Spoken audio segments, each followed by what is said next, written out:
Hello everyone, welcome to my channel.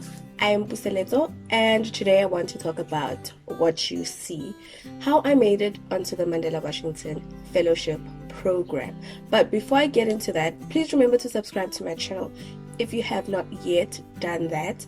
I talk about personal development as well as motherhood. That's the type of content that I deliver, and today I feel like it's part of a personal development program, part of empowering yourself, growing yourself, just putting yourself in spaces that you wouldn't ideally do so. In fact, my t-shirt actually says, I don't know if you'll see it, but it says empowered women empower women. On the page, on the website mandelawashingtonfellowship.org. What you can do is actually also go on it for you to find out more about the program, but I'll leave a link to it right now. So just for you to have an understanding of the type of program this is and the reach of the program, there are 49 sub-Saharan African countries that are part of this program.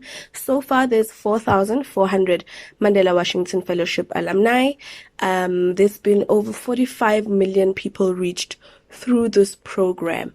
And just quick information as well. The application did open on the 12th of September already. It's 2019. It will close on the 9th of October 2019. And then the semi-finalists will be interviewed by the local embassies and consulates between December 2019 and February 2020.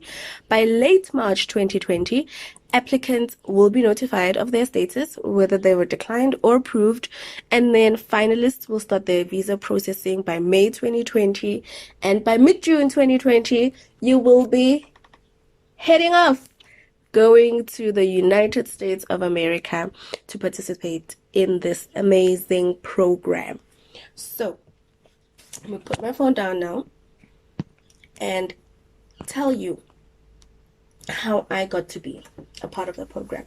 So I found out about the program in 2014, and how I found out about it was on social media. I was following Lynette Ntuli, who is from KZN, and she's basically an infrastructure entrepreneur. And because I'm sort of in that space as well, I'm a construction company owner, and I've been running my business for, I'd say, hands-on for about 7 years, but my business was registered in 2009. So, I mean, only this year it registered that I've had a business for 10 years. In November this year, it will be 10 years, 10 whole years.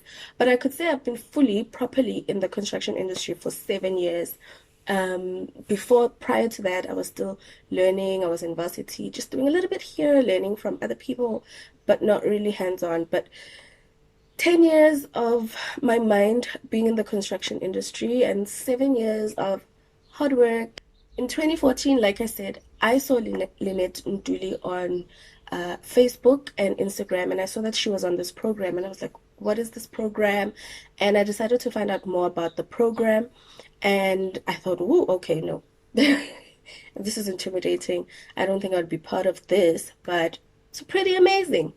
So I then sort of forgot about it, and then in 2016, a cousin of mine was a part of it as well. Shout out to her, Mposikwele, and she was also on the program, and I was sort of following her journey as she was also posting on social media. And I think that's the thing that sort of reminded me that actually this is something you've seen and something that you thought you'd like to do, but it felt intimidating and you thought that you couldn't be part of it. So by then, I decided that, okay, let me read up about it again. Let me see, because I've now come far in my business. And by then I had also established my non-profit organization, and I had done a couple of things in my community through the non-profit organization as well as through my business. So I felt a little bit ready.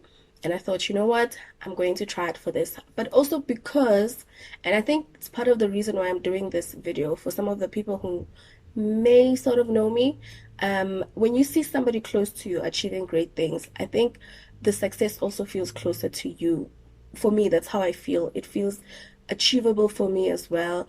It's more inspiring to see somebody that I know succeeding. It gives me more hope. Unlike seeing somebody from afar, it's also great to see them, but if you're close to me, I'm like, okay, this is possible. I can also do it. So seeing my cousin doing that really gave me the encouragement and made me feel like, okay, I can try again. I can, not again, but I can try. I can give this a try. So, yeah, so then I read up about it again just to refresh my mind. And I still felt like it's intimidating, but by now, because of the things that I had done in my business and nonprofit organization, and just growing up as a person, I felt like, okay, maybe I'm ready now. So I then decided to apply. But before applying, I did a lot of homework. Apart from reading about it on the website, I joined a Facebook group. There's a Facebook group for young African leaders. It's the Yali face group Facebook group, and they talk about just people who've been on the fellowship program are giving others tips and advice for their applications, and those who are really want to be a part of the program also a part of it, and they ask questions and they just engage, and it helps you a lot. And I was on it almost every day for about 2 weeks, just seeing what people are asking and how those questions are answered and how I can apply that as well in my application.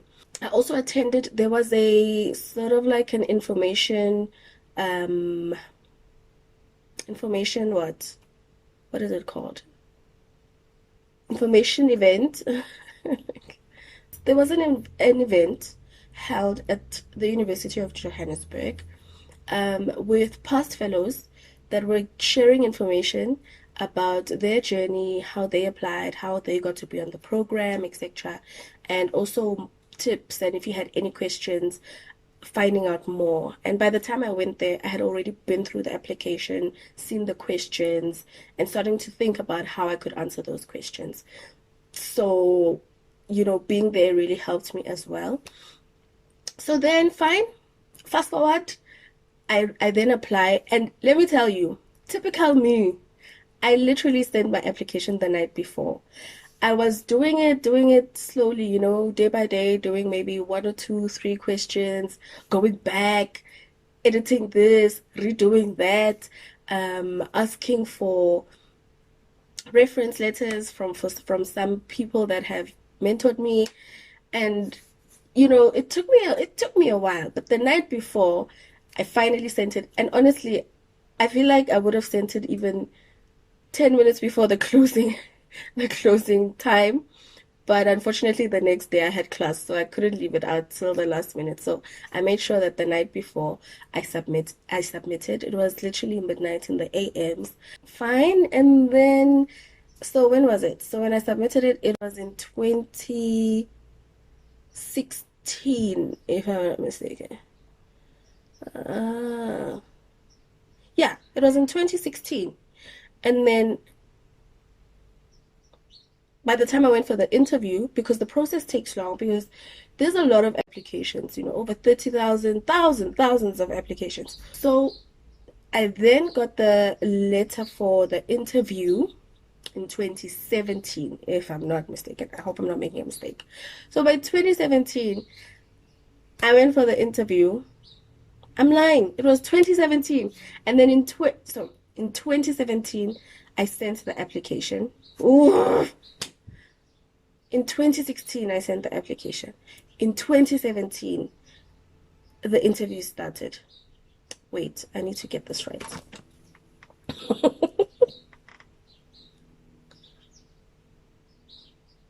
Okay, you know what? I forgot. But let's just say, I'm sorry. I'm sorry, I'm messing up the dates and my story is a little bit. But let's just say I went for the interview and the interview went well. But going for the interview, it was one of those things whereby, when you go into an interview and then after the interview, you are going back home, but you're interviewing yourself and you're answering questions that you were asked in the interview, and you thought you can, you just think that you can answer it better. I had one of those moments, like, I should have said this, I should have said that. But anyway, I let it go. And something really profound happened for the interview. So what happened was my interview was on the 16th of that month. And on the 15th of that month, I decided to stay home just to prepare myself mentally, spiritually. I didn't want any disturbances.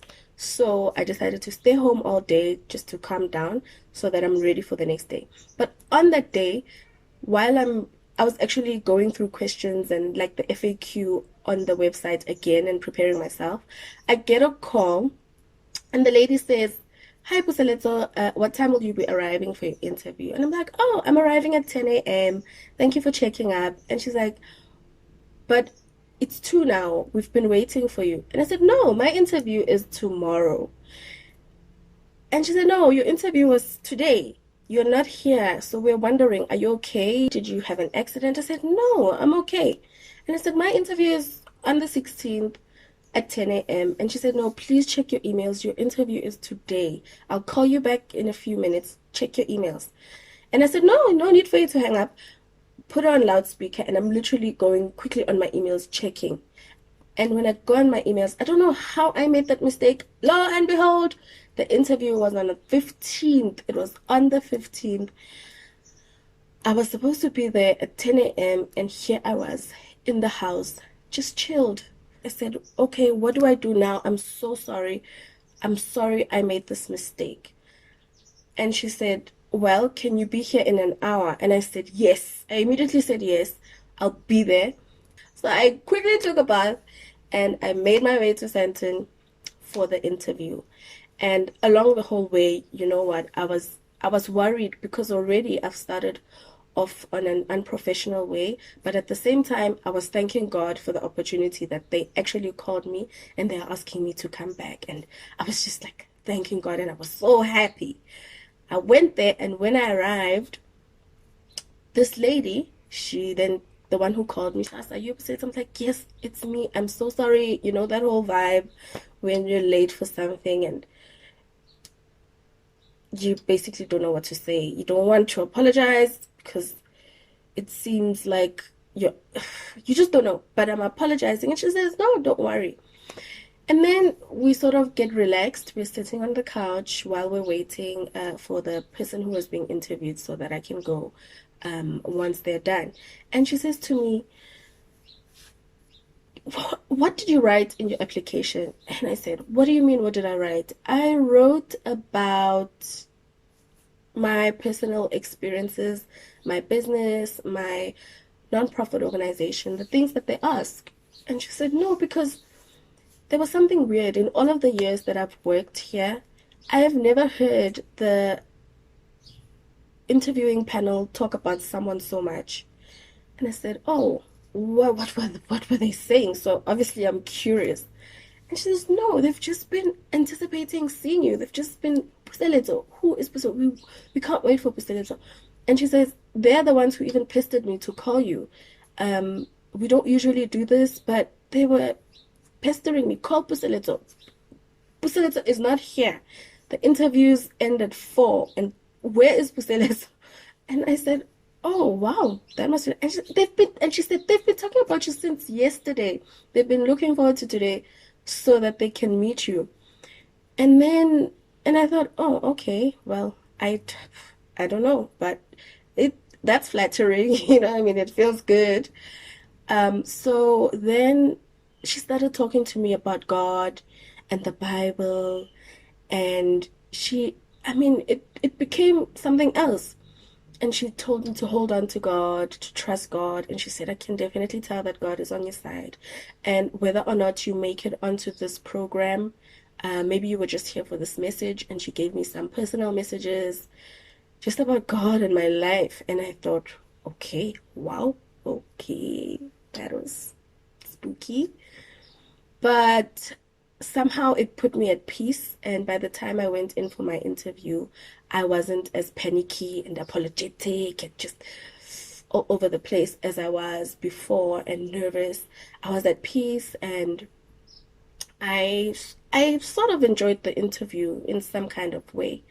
So anyway, back to after the interview, I then get in 2018. So I think I applied in 2017, mixing up the dates. So then in 2018, I don't know. In 2018, I then get my response, my letter of acceptance. Hey, I was so happy. I was so happy. I was really genuinely, like, from deep down inside, happy, happy, happy, happy, happy. But Miguel was pregnant. So I knew that by that time I would be heavily pregnant.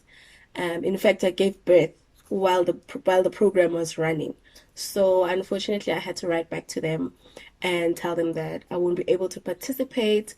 But it turns out that when I went for the interview, I was already pregnant, but I didn't know I was. Because when I found out I was pregnant, I was already 15 weeks. So that's like almost 4 months pregnant. And so yeah, life happens. So I then sent that letter to say I can't participate. So I was supposed to have participated in 2018, but I thought, you know what, I'll apply again the next year because one of the things on the group a lot of people talk about is how they were declined maybe once or twice before. So, but they still tried, and the third time they made it. So I thought, I'll try again. I still want to be a part of it. I'll try the next year. I gave birth in July, and then in October I applied again, and then I made it again. So that meant that in 2019, which is this year, I participated. And basically, that's my little story of how I got to be on the program. And I was in the business and entrepreneurship track. And let me tell you, it was one of the most amazing experiences, probably of my life actually thus far. And I think it will go as a highlight, even, yeah, for a very long time, as a highlight of my 20s, being part of this amazing, amazing, amazing project. So that's my story time. Anyway, I will link below the application, the information about it, and you can follow me on Instagram to see a few posts while I was there.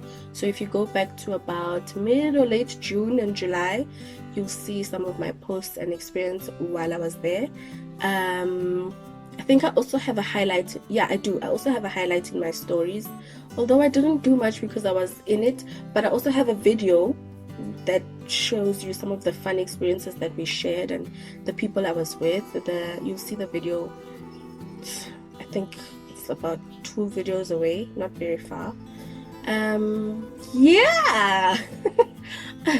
So that's it. Thank you very much for watching, guys. Mwah. Please remember to subscribe if you have not yet.